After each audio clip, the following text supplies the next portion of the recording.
She got to be out there looking like Black Snake Mom. You know what I do in the back of them cars, Corey? Do you know? I don't care. I don't give a fuck. It's the back of a Wraith. Shit is very Me? cushy. What about something for me? I don't care. It's not You my know what? problem. Let me not condone that type of stuff, man. Because they're going to come across the wrong way, but I'm talking about getting money. I'm not talking about using women to secure my wealth. And it does sound like you were describing that. Yes. Yes. I'm over here sounding like Shaft. It's like, that's exactly what it sounds like you're doing. Which is why I stopped. But we digress. So you saw Us. Yes, I did. Yes, I did. So did I. What did you think? Man. One, I love the movie. And once I was really like, picking up on the symbolism and seeing Lupita do what she does best, chocolatey goodness. It was dope, man. Like, I love everything Peele done so far. Like, everything he's done been both metaphorical and from a cinematic perspective, it's just been great to look at. Like, he hasn't done anything that doesn't visually draw you in. But this especially I thought was good. I agree. I love the movie as well. I thought it was visually stunning.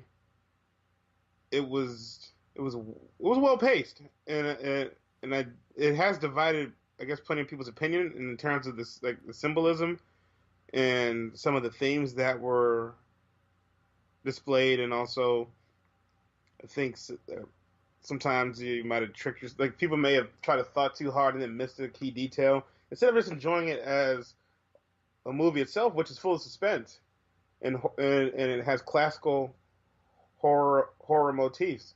Yeah. Especially, I mean, if you're like me, like I love horror movies, every type, slashers, not too much about zombies anymore, but found footage, all that stuff. I love it. I love the adrenaline that fills you when you're watching a movie. I love this the feeling of not knowing what's going on, just feeling a little excitement watching it. And I think Peele as a director is really skilled at putting together the scenes that grab you and build a visceral reaction in you when you see certain things, and also kind of challenge you to think beyond what's presented to you on the screen and think about the underlying themes that pervade society as well as our own personal lives. And I thought that this is different from Get Out. In Get Out, where a lot of it is really laid out on the table in front of you, like this is what's going on, this is what it's about. There's a little bit more nuanced in Us, where you have to kind of think deeper and think about how it means to you.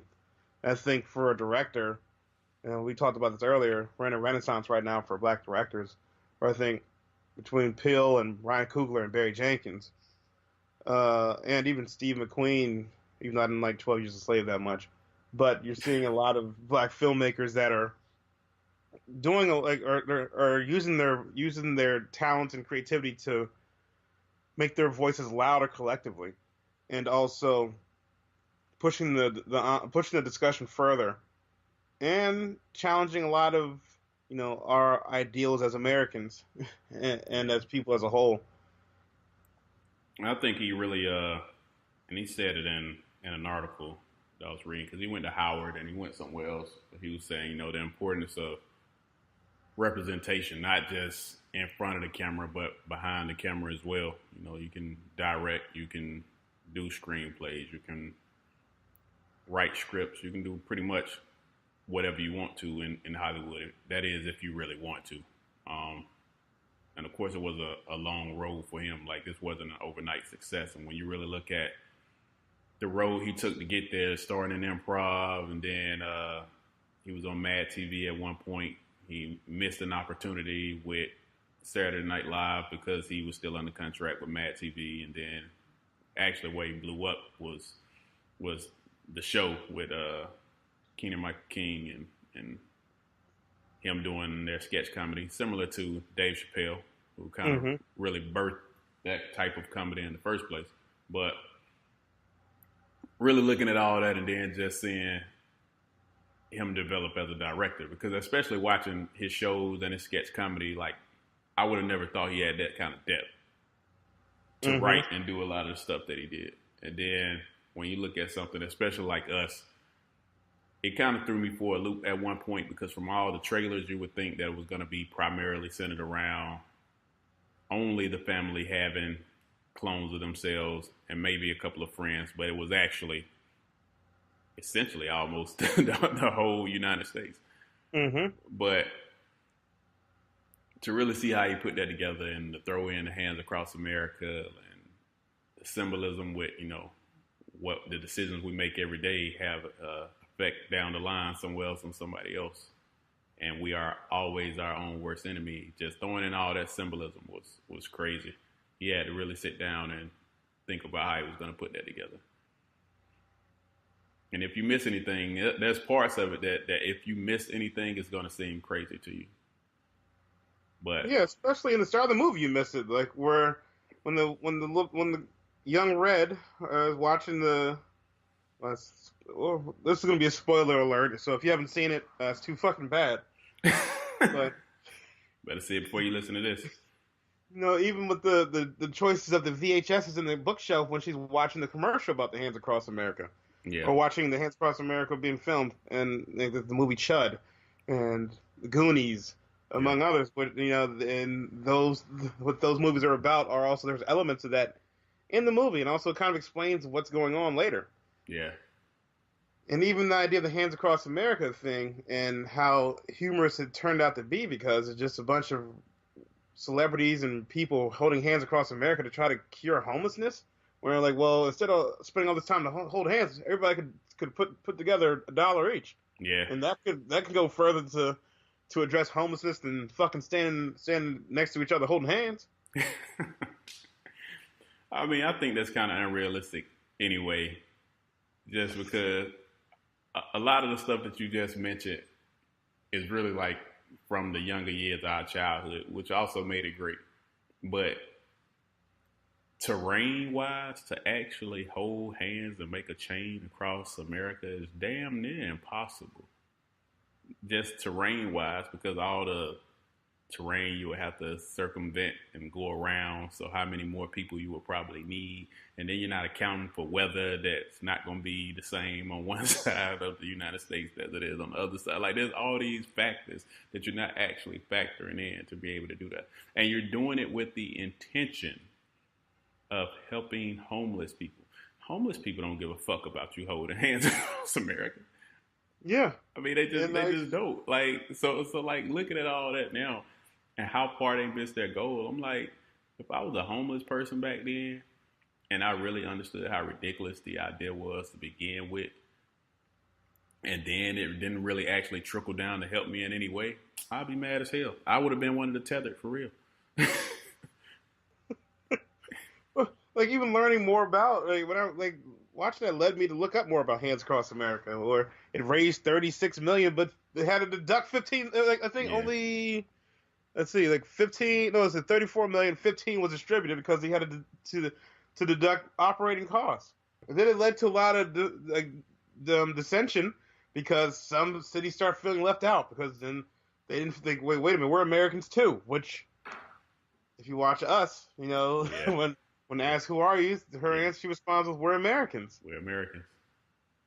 And to me, like us, it could mean us, could mean something different to someone else. But I thought it was about capitalism and the huge disparity between the wealthy and the impoverished. Yeah, and that's kind of what he was saying too at one point, when he was saying, you know, every action we take in our lives, especially as being the entitled and the privileged, has a consequence, and that consequence might be somewhere in a sweatshop where somebody's making $5 a day to put together something that we might pay a couple $1,000 for and not even think twice about it. You know, you might be rocking diamond bracelets, but you know, somebody getting their hand chopped off in Sierra Leone to mine that diamond. And those are the consequences of the simple actions that we take when you're just that entitled and you live that kind of life and you're at that level. That's not something that you even consider or think about when you go out and purchase something. And it kind of flips some things on the head, like where you're trying to figure out who really are the villains. And we're used to a time where the most desperate people, who the most violent, are perceived as the villains. Yeah. Where how the movie positioned, it was more like, no, you have oppressed us for this long, and we're finally going to get even. Yeah. They said we've been waiting for this day for forever.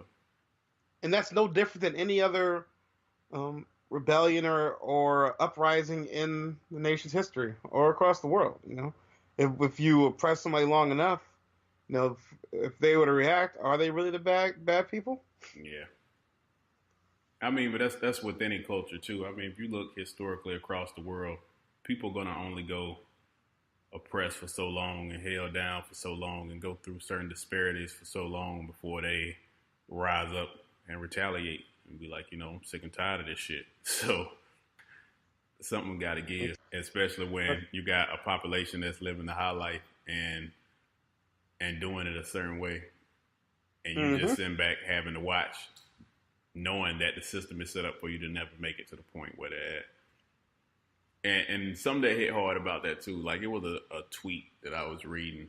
There was a us reaction that kind of was, it was both amusing and kind of like, that's crazy. And the guy tweeted about the scissors that they were holding, and he was saying it's crazy that scissors are two symmetrical pieces put together for the sole purpose of dividing. And I'm like, well, that is kind of crazy, because that's kind of how it's set up. And even in the movie, like, you have clones of all these people, but they live pretty much a divided life, because some people on top riding in boats, chilling, living in big houses, kicking it on the lake, drinking rosé on the beach. Exactly. While every time you sipping rosé, they might be down there sipping piss water, and you having ice cream, they having a raw rabbit for the day. But I don't know if I'm always upset about that, man, because I like steak. So exactly, because it does paint a picture about how inequity is shaping our experience as Americans. But there's also lends the question, do you apologize for wanting to have a boat, or wanting to eat the signature cut, medium, medium rare with fucking heirloom potatoes? Not necessarily, but I also think there should be a level of conscientiousness around how this stuff is produced, and at what cost we enjoy these luxuries. Yeah. And are we really better as individuals and as a collective when you have those two extremes in society? I don't think that's a good indication of a well-run country. No, not at all. Like everyone's, even like it might sound socialistic of me, but it's probably like the fact that they're billionaires are probably a bad sign for any economy. Yeah. And it's even funny that you say that, because something I was reading earlier today, and I think it was sent out by CSNBC, but it was a breakdown of this family's income that said they feel normal or regular, but the wife make over $400,000, the husband make over $400,000, and on the salary breakdown, it's stuff that, they feel like it's something that they got to pay for, but it's stuff that people that couldn't do it would never think about. And one of the main things that jump out is they spend $18,000 every year to take 3 vacations. 18 grand, like it's nothing. Like it's budgeted as an expense. Oh, we're gonna spend $18,000 this year on 3 vacations. It's cool. I feel them. I will not speak nothing against that, because I mean that would be the pot calling the kettle black. I mean, I know how I've traveled at times, but at the same time, I'm aware of the fact that everybody can't do that. And I would never sit back and say, oh, I'm going through hardships, while at the same time